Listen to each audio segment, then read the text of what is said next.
vamos continuar e vamos acabar esse material hoje, finalmente, porque ninguém suporta mais ele. Continuando aqui, vamos falar de NAT. O que é NAT? NAT é uma tecnologia que deu sobrevida ao IPv4, né?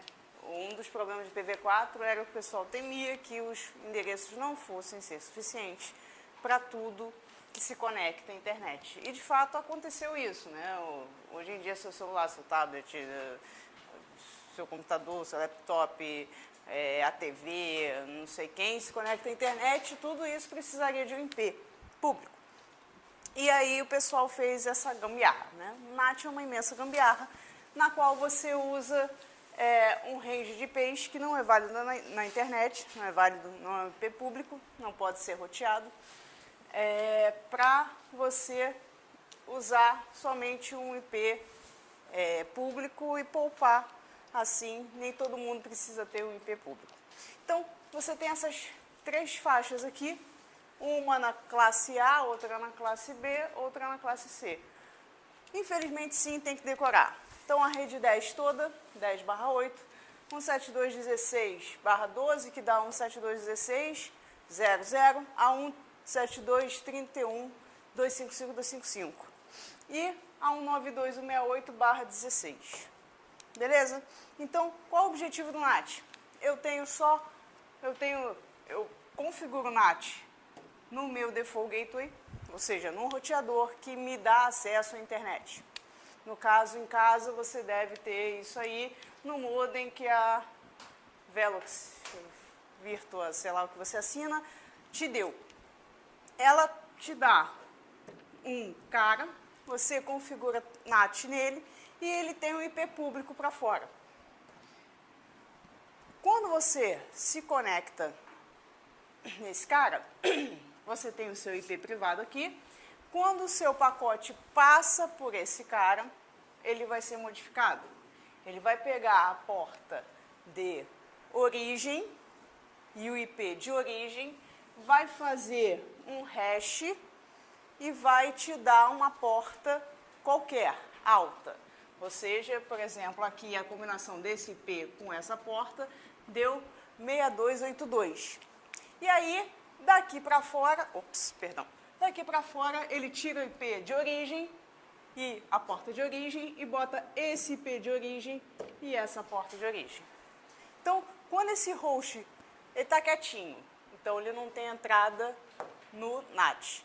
Quando ele manda o primeiro pacote, ele vai, nesse primeiro pacote, ter essa entrada. Pega o IP de origem dele, porta de origem, modifica, gera essa entrada. Quando ele receber a resposta desse pacote, vai ter esse IP de destino, porta de destino. O que vai acontecer quando esse pacote vier aqui?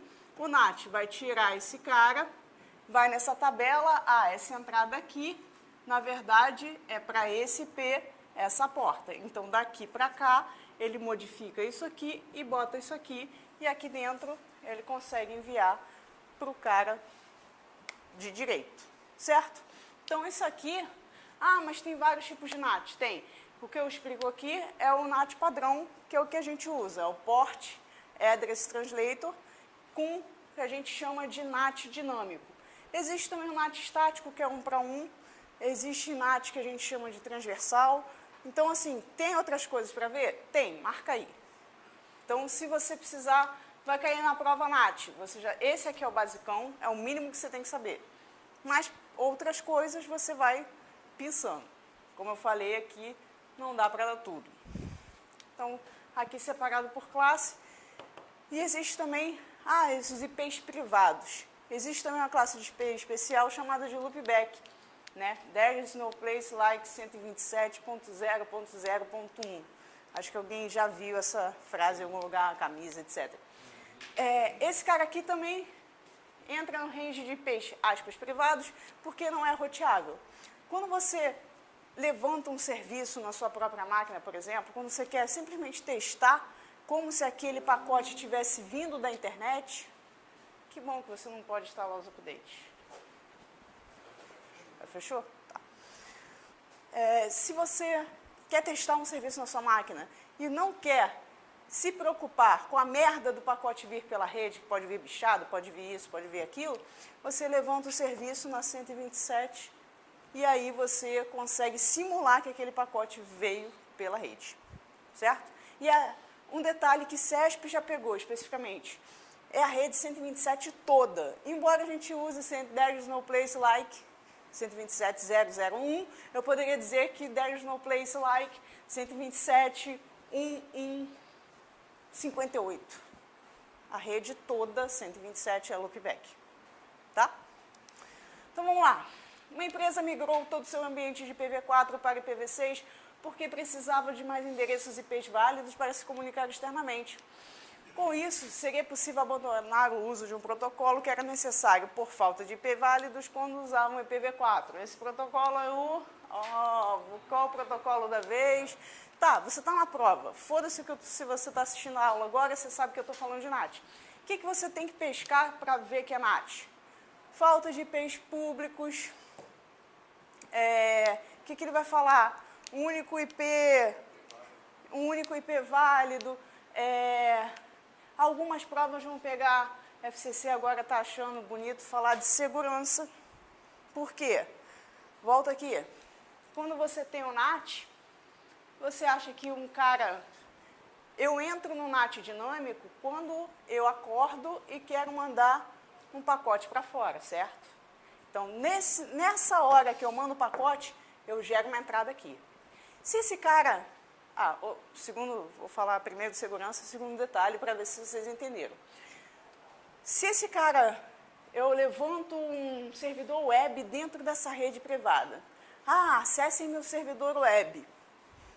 Como alguém externo vai acessar esse cara aqui? A priori, nesse tipo de NAT, não vai. Certo? Por quê? Eu vou divulgar meu endereço IP aqui. Eu só tenho IP público, então eu vou publicar 145.12.131.7 na porta 80. Só que esse cara aqui nunca falou com ninguém.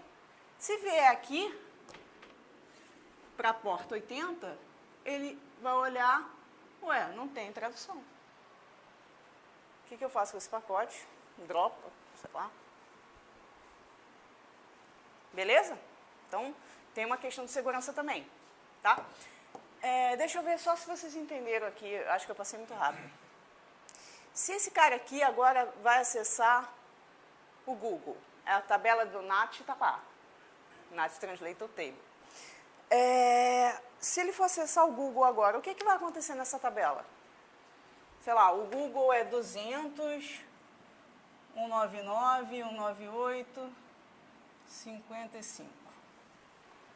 O que vai acontecer naquela tabela lá? Esse mesmo cara. Se ele está usando a mesma aplicação que ele... Se ele está usando a mesma aplicação, não. Aquela portaria do Chrome, perfeito. Ele está usando o Chrome de novo, eu acho que vai continuar a mesma entrada, não? Porque a mesma porta, a mesma endereço de origem. Ele está na mesma porta e IP de origem. Tá, vamos fazer outro cara então. Esse cara aqui. Aí ele vai criar, né? Ele vai criar. A entrada no NAT lá. Ele pega anatomicamente. Beleza. O que ele vai fazer? Esse cara aqui, ele vai criar a entrada, né? Beleza? Então, se esse cara aqui acessar o Google na porta 80... morreu. Pronto. Na porta 80, ele vai gerar outra entrada lá. Vamos lá. Vai ser 192, 168, 104. Na porta, sei lá, 1, 2, 3, 4. Para 145... Não, cara. Eu tô fazendo a tabela NAT. Arranca esse cara, bota esse cara. Quem é esse cara? O IP público sempre. 12.131.7.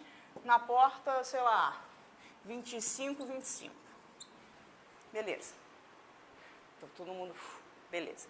Agora, vamos fazer a pergunta dele.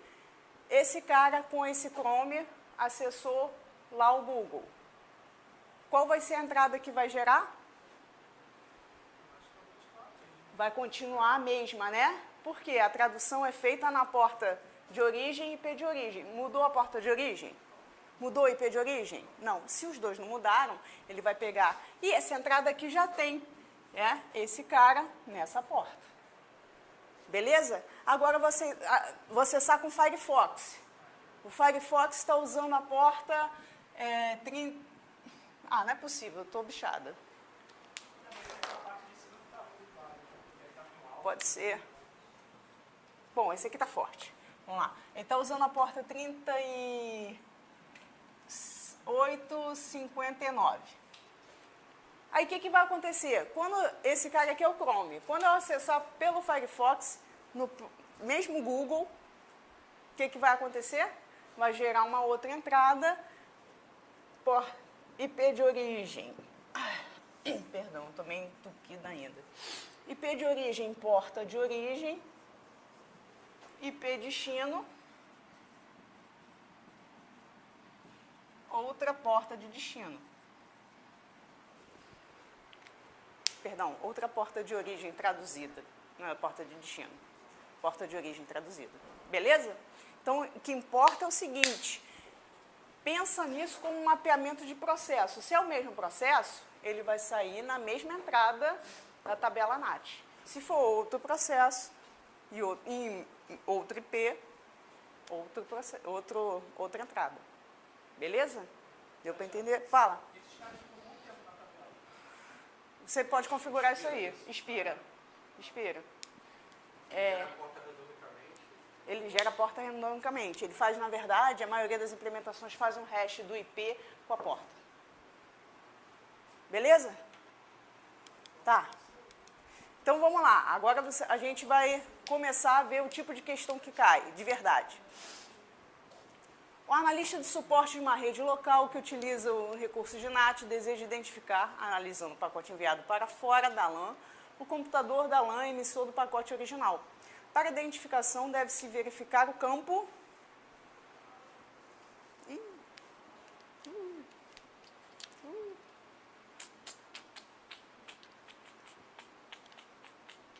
E aí?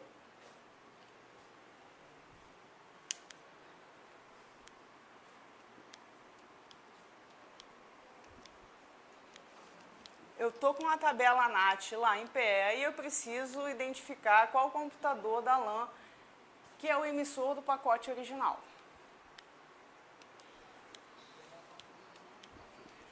Quais as opções que tem aí? Como ele faz?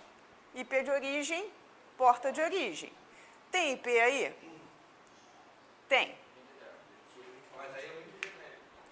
Aí, o que acontece? Tem duas perguntas certas. Tem duas respostas certas. Qual é a mais certa aí? É a A. Beleza. Né? Eu tenho que verificar qual é a porta de origem. O IP de origem, ele vai gerar um bando de entradas. Qual vai ser o diferencial? A porta, certo? Então, mais específico aí... O ideal seria o cara dizer que é uma combinação disso aqui com isso aqui. Mas, já que o cara deixou a bola dividida aí, vai no mais específico, que é a porta de origem, porque com a porta você consegue identificar, aqui você não consegue identificar qual foi o processo. Aqui você consegue. Beleza?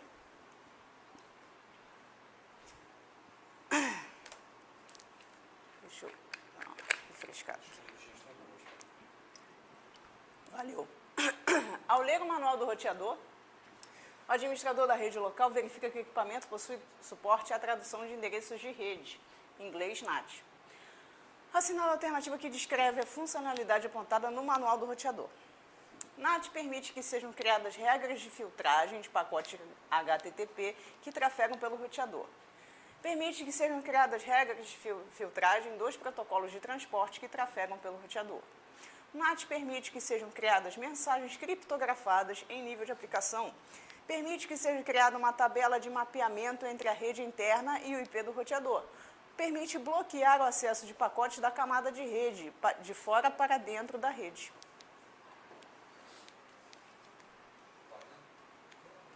Qual? D de dado, né? D de Deus. Beleza?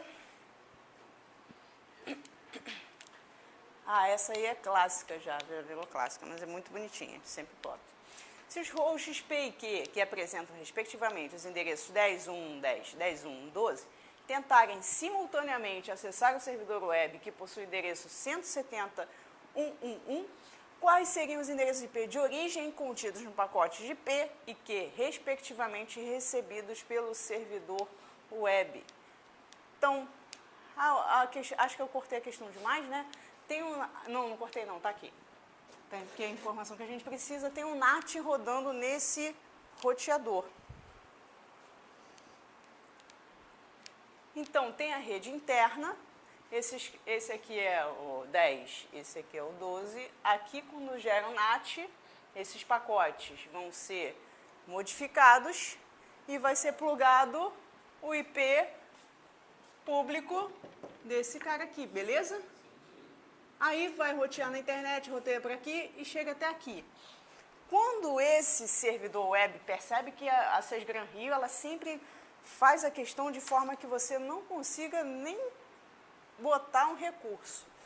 Qual foi o pacote, olhando na visão desse cara aqui, os pacotes que são recebidos pelo servidor web, então você não tem dúvida de que visão você está olhando nessa rede aqui. Quais são os pacotes, as portas de origem e os IPs de origem, quais são os IPs de origem dos pacotes recebidos, os que vieram de P e os que vieram de Q? Tá faltando, mas se vira, tá faltando. Aí, tipo assim, nego bota recurso, tá faltando não sei o quê, vamos olhar a questão. Vai sair com IP interno? Não. Corta. Aí também. E aí, rede 10 é IP público? Não, corta. Esse 158, cadê o 158? Então, não sei, da onde veio? Não sei. É o endereço de destino, não origem, né? Se eu estou enviando para o servidor web, o endereço do servidor web é 170.1.1.1, ele é o endereço de destino ou endereço de origem? Destino. Então, corta. Você é o endereço de destino, não origem.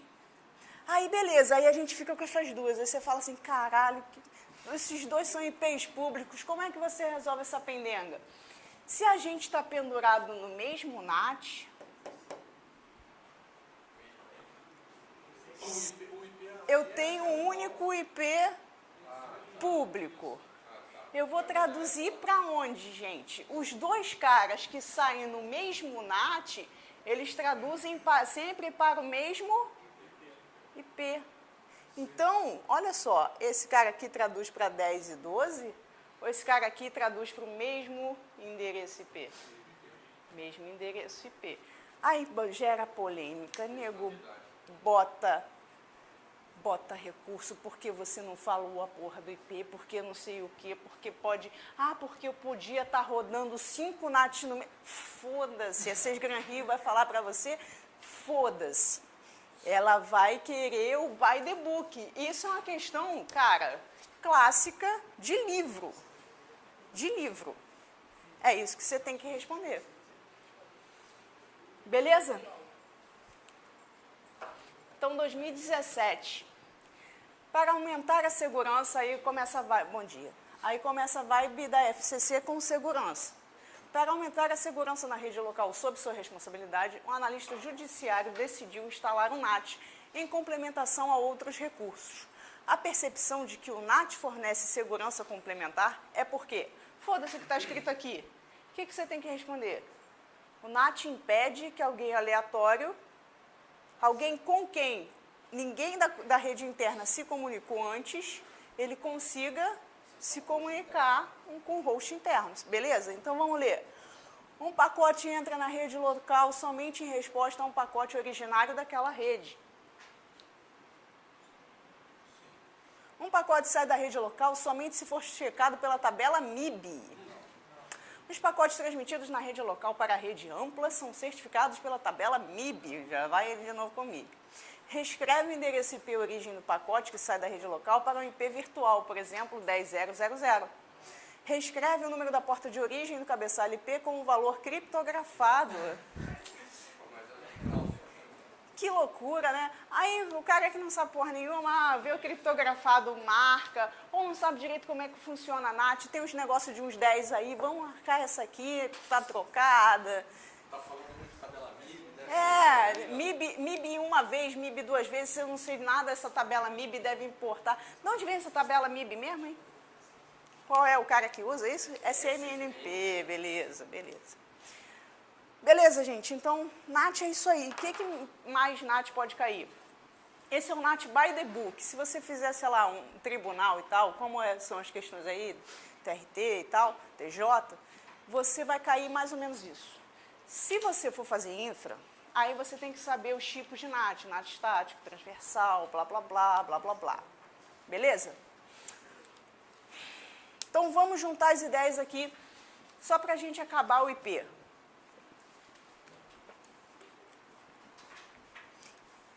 Quando eu quero me comunicar com alguém em uma rede, né? O que acontece? Eu tenho quantas redes aqui? Vamos fazer uma revisão da aula passada. Quantas redes eu tenho aqui nessa figurinha pequena? Me ajuda. Me ajuda. Quantas redes, gente? Me ajuda. 4, 5, bingo. Segura o roteador. Uma patinha que não tem outro roteador para cá, então segura só esse, não tem roteador, patinha 1, patinha 2, patinha 3, mas só liga com outro roteador, não faz mal, sai de um roteador, entre outro roteador, esses dois caras aqui têm IP e são uma rede, segura esse cara, 4, 5, então tem 5 redes aqui. O que acontece quando eu quero me comunicar com um cara que está... O A quer falar com o H. Primeira coisa que ele faz, ele vai olhar a máscara de rede dele, vai olhar o IP dele. Ele vai fazer aquele bit a bit. Por que ele faz esse bit a bit? Ele quer saber qual é o endereço de rede dele. Com o endereço de rede dele, ele sabe que o IP para o qual ele quer mandar não está na mesma rede que ele. Por quê?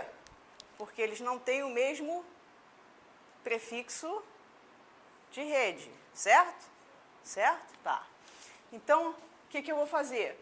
Quando eu percebi que eu não vou mandar para alguém na mesma rede que eu vou botar o meu pacote e enviar para o default gateway.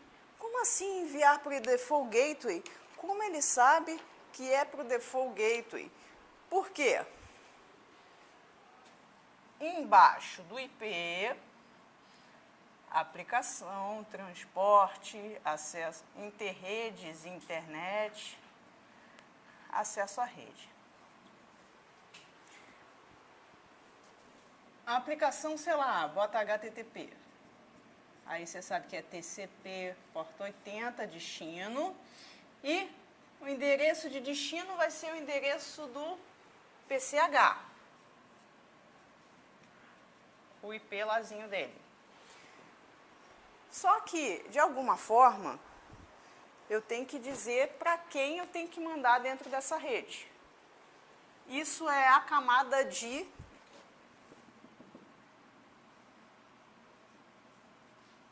enlace. Então, quando ele fala assim, olha, eu vou sair daqui e eu quero chegar lá. Como eu sei que é fora da minha rede, eu tenho que mandar para o meu default gateway. Só que não é o endereço de destino do IP. É o endereço MAC. Então, o que o cara faz é o seguinte. Ele vai botar aqui tem o get não sei o que na aplicação. Isso aqui vai ser encapsulado. Porta TCP 80 de destino, sei lá, TCP 1234 de origem. IP de destino, IP PCH, IP de origem o IP do PCA. Aqui no MAC, o que eu vou fazer? MAC de destino do meu Default Gateway, MAC de origem, PCA. Beleza? Então, quando eu falo assim, manda para o Default Gateway, não é o endereço IP, porque IP é entre a origem e o destino, passando por várias redes. O IP nunca muda, o transporte nunca muda. Quem é que muda? Quero mandar para cá, preciso mandar para o meu Default Gateway. Quando eu bato aqui, ele vai, switch, vai olhar o MAC. Ah, é para o MAC desse cara aqui, manda para esse switch aqui. Ah, é para esse cara aqui, manda para esse cara aqui. Vai chegar até aqui. Por quê? Porque dentro da rede interna você, aspas, muitas aspas, porque a CESP gosta desse termo, mas esse termo é horrível, você roteia por MAC. Então, dentro de uma rede local, o que você olha é MAC. Ah, tem VLAN, tem não sei o quê. Estou dando aqui o simples, tá? O básico é isso. Aqui só vale o MAC. Qual é o MAC de destino? Esse Default Gateway. Então, vem para você. Quando vem para ele, o que ele olha? Ele é um elemento de camada 3. Ele fala assim, foda-se, camada de enlace, porque a gente agora vai passar de uma rede para outra. Então, saber esse MAC, foda-se. Não vai fazer diferença nenhuma. Eu vou olhar a minha tabela de roteamento. Minha tabela de roteamento diz o seguinte, o PCH mora para lá. Então, eu vou mandar para o R2. Ele vai encapsular. Qual o MAC de origem dentro dessa rede? Da onde está saindo o pacote? Roteador 1. Então, o MAC de R1. Qual o MAC de destino? MAC de R2. Então, nessa rede aqui, mas não tinha dúvida, realmente não tinha. Mas se fosse uma rede maior aqui, com o switch no meio, não teria dúvida. Os switches iam encaminhar para esse cara aqui. Quando chega nesse cara aqui, o que ele fala? De novo, foda-se, joga fora, vamos olhar endereço. Ah, ele quer mandar para essa rede aqui. Então, o que eu vou fazer? Lançar esse pacote para essa rede aqui. Então, agora, eu tenho que encapsular a camada de enlace daquela rede lá. De onde está partindo o pacote? Esse MAC daqui, que é diferente desse MAC daqui, tá, gente? Por quê? Porque a interface é diferente, tá?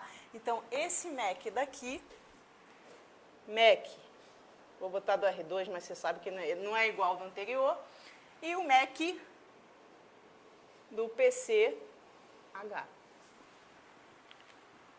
Aqui, esse switch vai olhar, você quer o MAC do PCH? Ele mora para cá.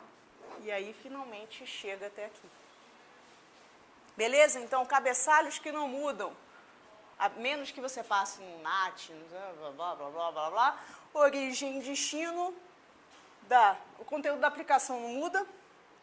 Transporte não muda, porque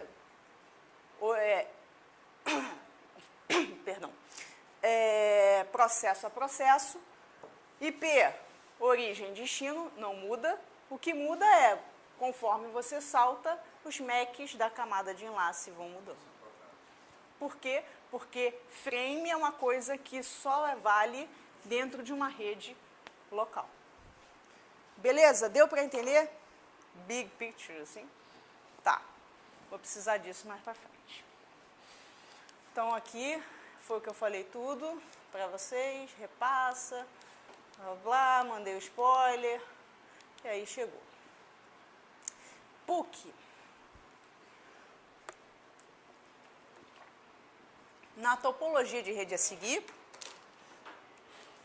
considere que os endereços IPv4 associados às interfaces 1 e 2 do roteador A são, respectivamente, 192.168.1.25 e 10.1.1.30. 10.0.01/30. Os endereços associados às interfaces 3 e 4 do roteador são, respectivamente, 10.0.02/30, 192.68.129/25. Para esse cenário, indique a alternativa correta. Então, vamos lá. Você fala, ih, fudeu, questão que tem carinha de infra. O que você vai fazer? Você vai no cantinho da folha. Cadê a Pax? No cantinho da folha, você vai bem devagarinho desenhar os seus dois roteadores. Ou então você vai poder, é que aqui está abaixo, não vou poder escrever em cima, mas você vai fazer o seguinte.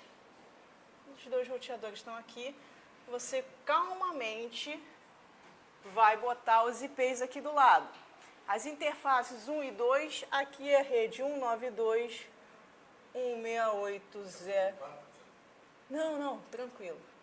01/25, porque daqui a pouco vão vir uns slides com amarelo aí, eu sempre fico com medo de ficar uma merda refletido no quadro, melhor ficar assim. E essa aqui é a 10.001/30. Essas aqui, 3 e 4, respectivamente, são 10.002/30 e 192.168.129/25. Beleza. Por enquanto, há justiça no mundo. Por quê? Veja que esses dois caras estão na mesma rede. Então, eles têm que ter o mesmo prefixo. E eles têm o mesmo prefixo. Certo? 1/30, 2/30/30. Tudo bem? 2 bits soltos. Um é broadcast, que é o 10.0.0.0, e o outro é, rede e broadcast. Isso, só sobra 2, está justinho. Beleza. Vamos ver o que ele pergunta. Os computadores PC0 e PC1 que moram para cá podem utilizar endereços entre 192.168.0.2 e 192.168.0.254. O que você vem aqui?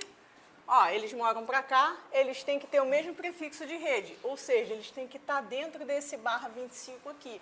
Se você escrever 192.168.0, aí 1, 2, 3, 4, 5, 6, 7. Você vai escrever um aqui. 1, 2, 3, 4, 5, 6, 8. Beleza? Onde está o prefixo de rede?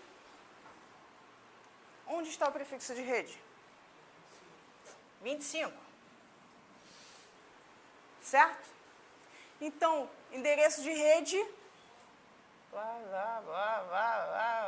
Vá. Endereço de broadcast.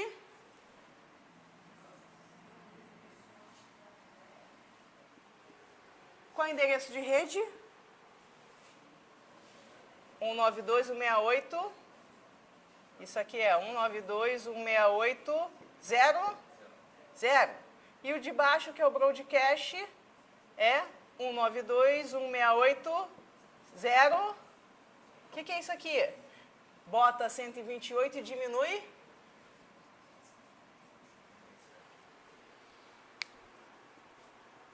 Você podia ver mais rápido?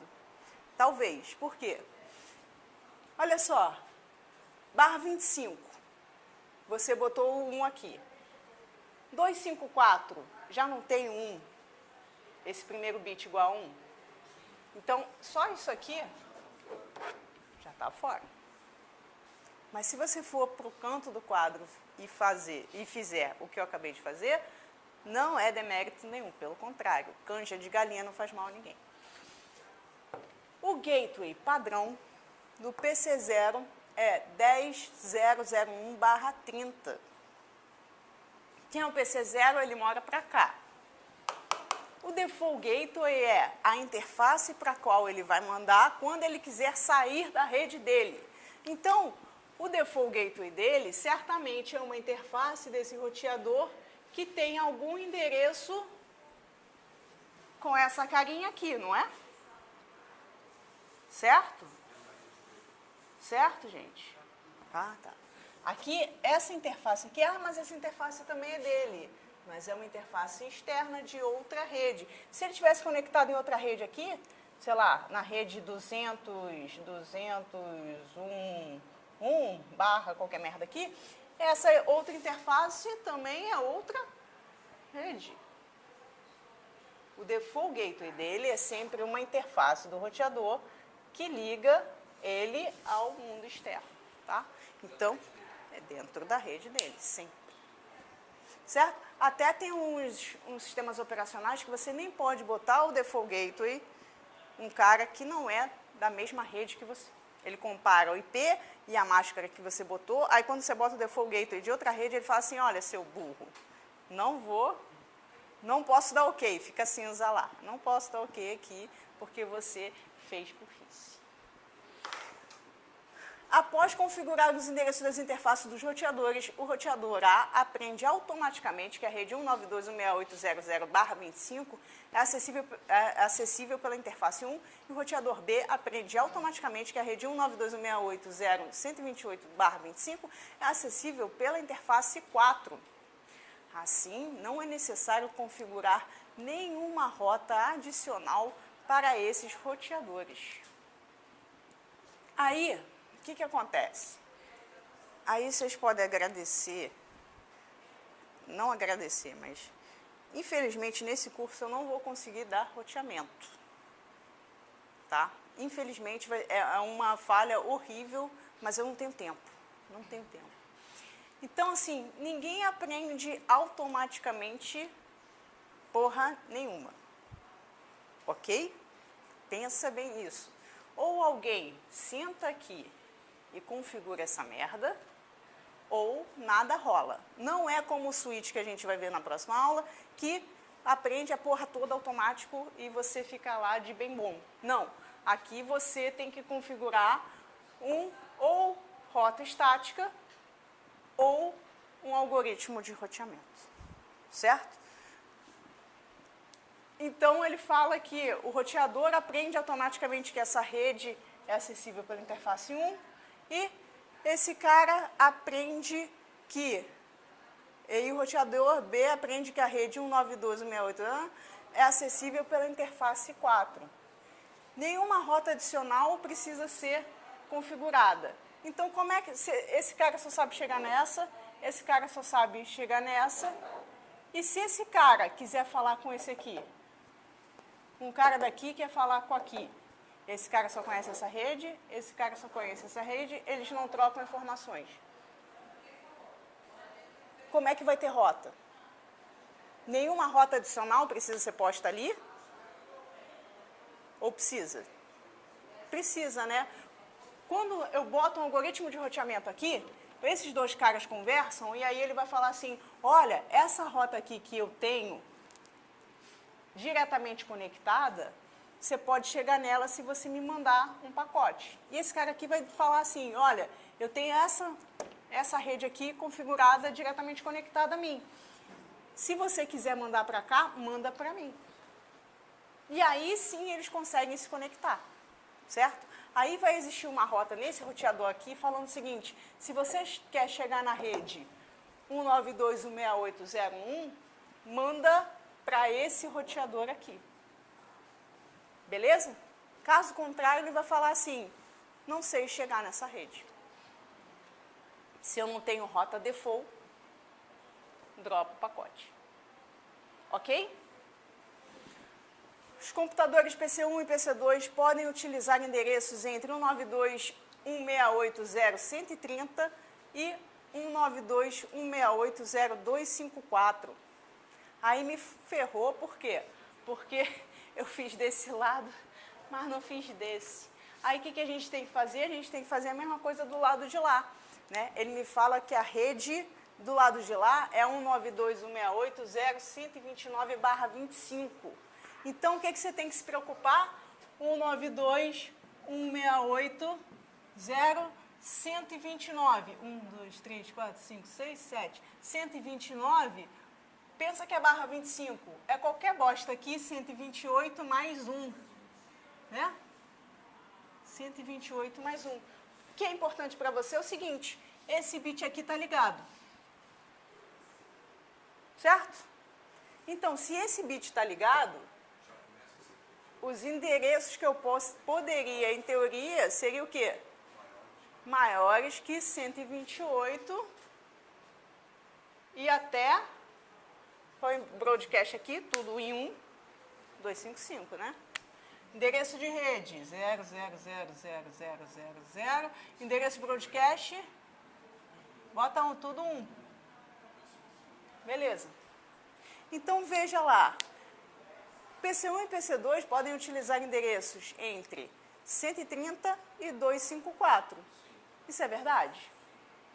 Está no range válido? Então, agora vamos ler a E para completar. Para que os computadores conectados ao switch A tenham acesso aos computadores conectados ao switch B, é preciso adicionar uma rota para a rede 192.168.0.128/25 no roteador A. Aí beleza, né? Ele falou, contradisse a C. Nenhuma rota adicional é necessária. Não, realmente eu teria que adicionar essa rota aqui no roteador A. Ou seja, informar o roteador A que se eu quiser chegar nessa rede aqui, eu tenho que mandar para esse cara. Tá. O gateway ou next hop associado a essa rota é 192.168.0.129. Aí ele cagou. Por quê? Porque, já falei para vocês, não vai dar tempo de dar aqui, mas uma tabela de roteamento, se vocês querem que eu feche a porta. Pode ser? Uma tabela de roteamento diz o seguinte.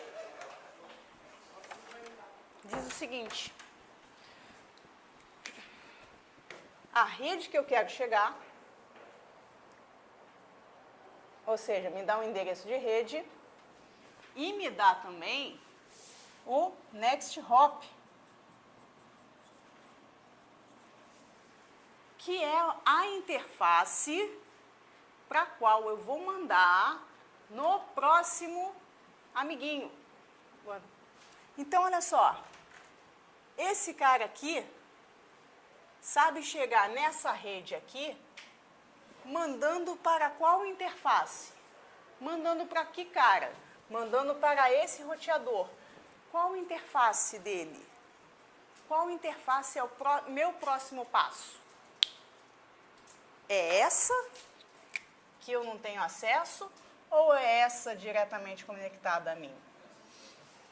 Qual é o próximo hop? Ou seja, para qual interface eu vou? Eu pulo daqui para cá, ou eu recebo o pacote aqui, olho a tabela, sei que eu tenho que mandar para esse cara aqui. Como eu me conecto a esse cara? Por essa rede aqui. Então, a interface para a qual eu vou mandar é a diretamente conectada, às vezes muitas aspas, conectada a mim. Então, esse cara recebe aqui, olha a tabela, tira o MAC, faz esse parangolé todo que eu falei para vocês e envia para esse cara na rede diretamente conectada. Certo? Então, não tem jeito de eu fazer assim, jogar o pacote assim e ele vir parar nessa interface aqui. Olha o que ele está dizendo lá. Next hop é sempre o IP do roteador que está diretamente conectado a mim. Então, next hop, nesse caso aqui, seria 10.0.0.2 para chegar na rede 192.128.128/25. Ok? Deu para entender? Ok.